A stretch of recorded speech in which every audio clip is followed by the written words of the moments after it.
Hello, it's Dr. Darnese, and welcome back into Black Women Deserve More, where we talk about the things that are uplifting to us. Yes, the 92% who told you so, and all that. Today, we're talking about the wisdom of midlife and how we can appreciate where we've been and where we are now. Now, consider it, because I'm a college professor, I always think in terms of lessons and syllabi and stuff like that.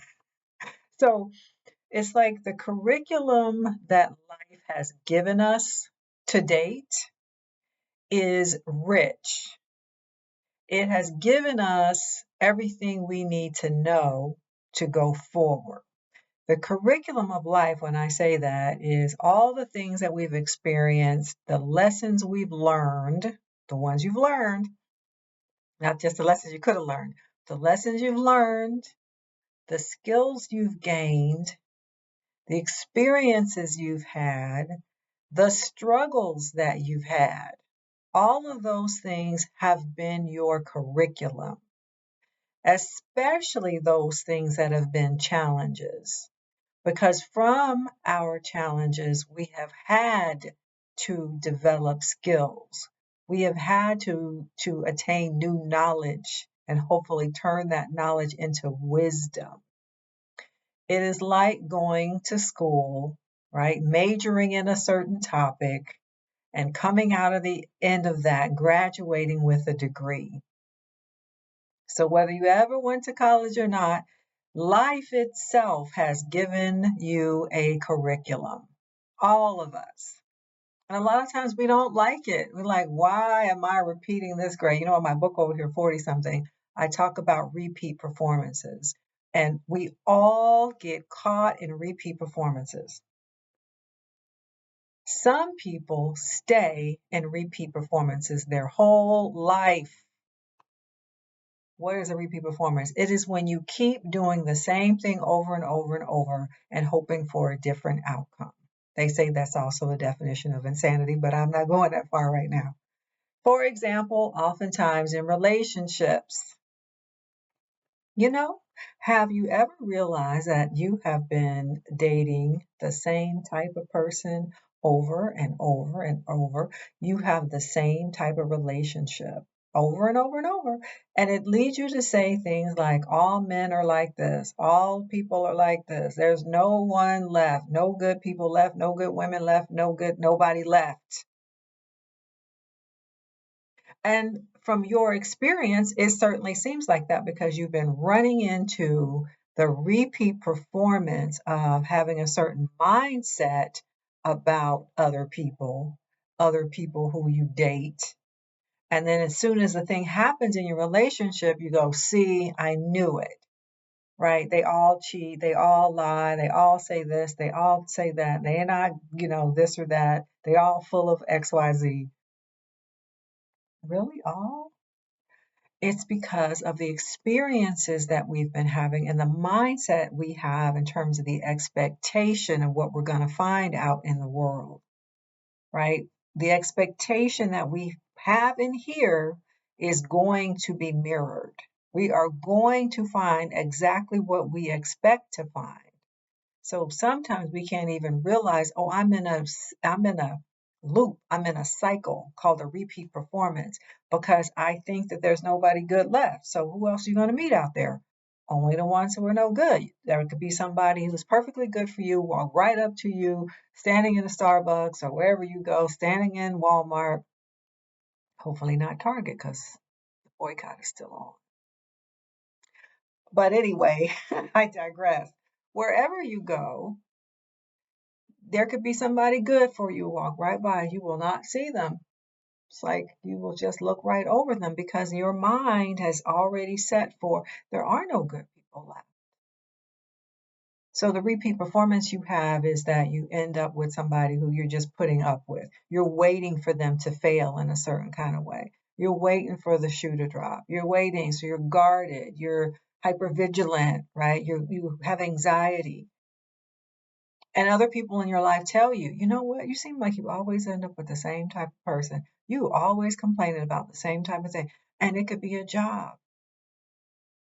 It could be a circle of friends. You move to a whole different part of town, you move to a different city, you move across the country, and you end up with the same type of friend group. You're caught in repeat performances, and if it's good, it's fine. And normally we won't complain about that, right? We don't have nothing to say about that. But when it's not good, when it's not good for us, then we end up having the same conversations all along. That is the curriculum of that life is giving you so you can grow through that. You are experiencing a certain loop because you have to have a self-awareness. You have to have an awakening and a self-acknowledgement and healing around that. Your curriculum is coming back at you. It's like you're stuck in the same grade. You know, you can't pass to the next grade. There's no skipping a grade in life. There's no skipping a grade in life. That curriculum that you need is coming right back around. Okay, and then when you get it, when you finally get it, when you finally see it, wow, guess what? Not only is it good for you, but it's good for the people around you who you can help with that message. So the wisdom of midlife is, oh, I've come to know some things and now I can help somebody else, somebody younger or somebody just less experienced than me. Somebody who's still stuck in their repeat performance and they can't see it. They can't see that they are. They're still blaming everybody else outside. They're saying, "Oh, there's no good jobs. There's no nothing. I can't never get ahead. Why can't I catch a break? What's going on? How come life is so terrible?" And then you show up and you say, I used to think that too until I had a shift. So now the curriculum that life has shown you, you can say to somebody else, let me show you something. Let me show you how you need to have a mindset shift. And let me tell you how I know. So one of the things that showed up in my life a lot, should I tell all my business? Well, it's not really a secret. My good friends know that I was always the one considered the runaway bride. Mm, all my business.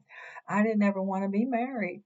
Not me. No, I'm not going to be caught up in nobody's marriage. No. And mind you, I have always had good relationships. I mean, I would say 90% of my relationships have been good. And I'm still friends with my exes. Because why? I don't know, people turn on their exes when it's all over. But I've had good relationships. Those have turned into good friendships. And a couple of times people wanted me to get married. There were proposals on the table. Proposal for who? For me? Oh no, not I. I like to be in a long-term monogamous relationship. That's cool. And we go on for years like that. But as soon as you start talking to me about, well, did you ever think about getting married? Because I had a fear of being married. I thought oh no, I'll be trapped. Be trapped. Well, of course, that meant that I had to do my own introspection to figure out why marriage felt like a trap. And here there's so many other people, particularly women out here waiting to find a good man to marry. So many women. And here I was like turning them down, honey. And so I had to realize that's my own thinking about it being a trap. And so I've had a shift. And I don't think of it that way anymore. So I might get married or I might not. I don't know. I'm in another one of those long-term monogamous relationships right now. And we don't have to end up in marriage. And certainly now in my 50s, it really kind of don't matter at all. I never wanted to have children either. And because I'm an educator, I always had a whole bunch of other people's children to deal with. So I did not feel a lack in my life.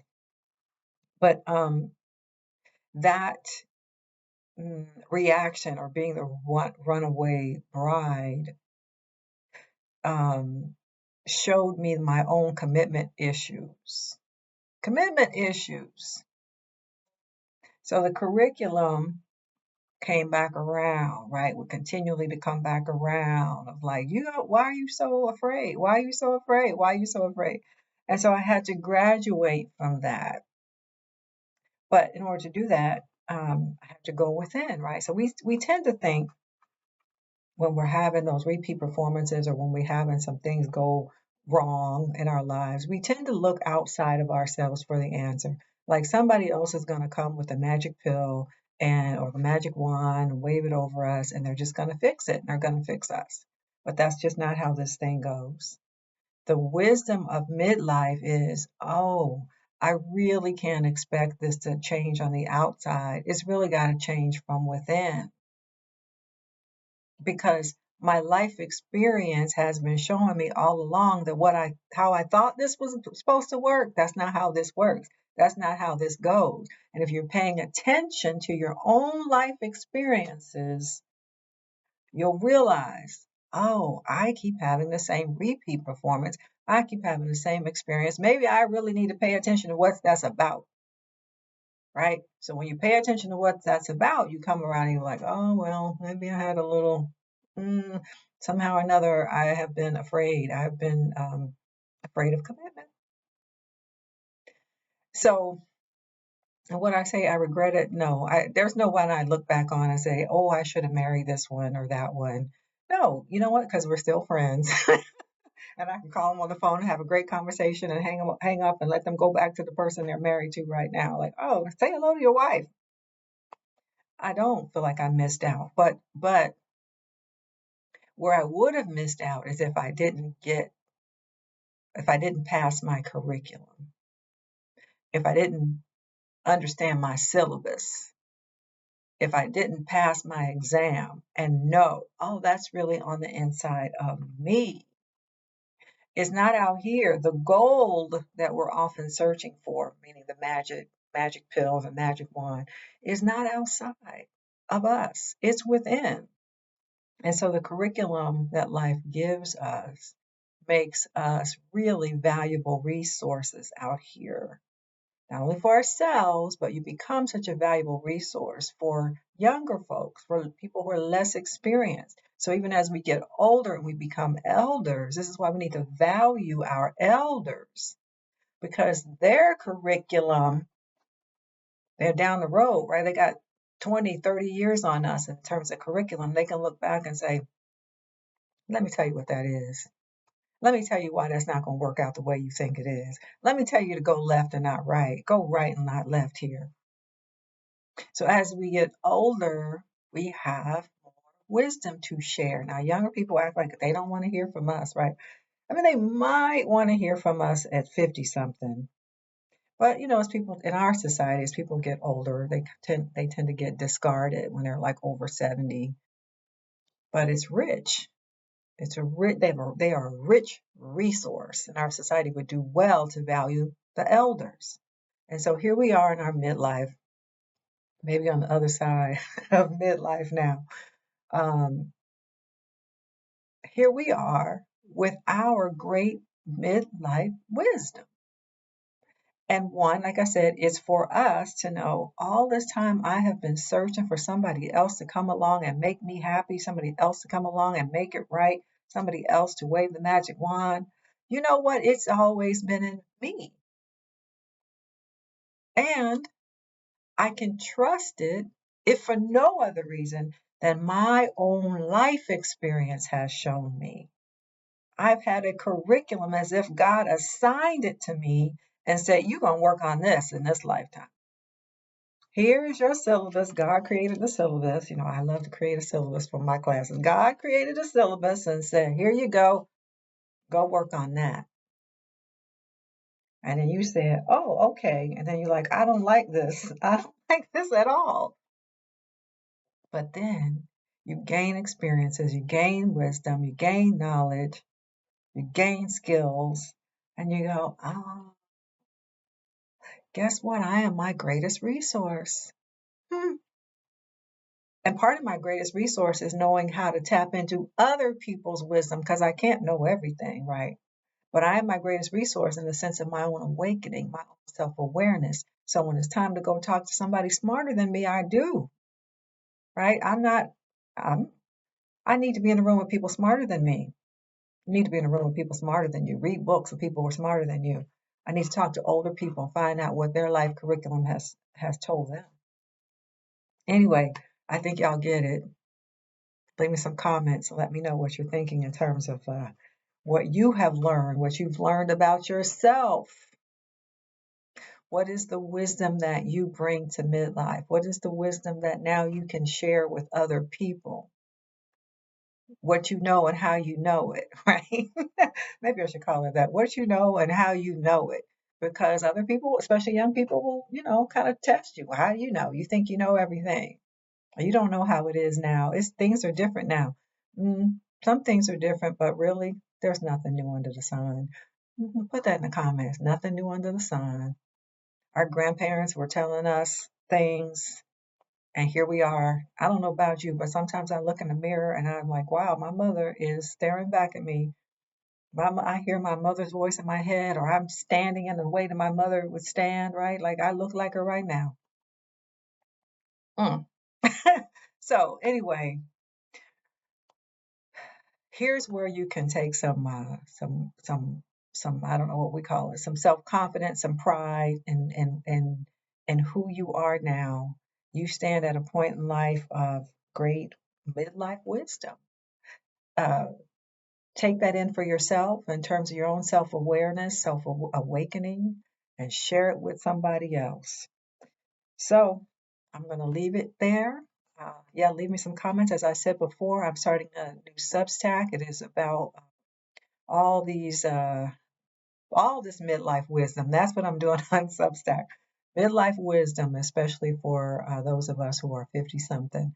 So please join me on Substack. I'm just getting started over there, so there might just be one or two articles, but subscribe over there and let's get this party started. We ain't got to be home till the lights come on. So, all right, see you over there. Bye for now.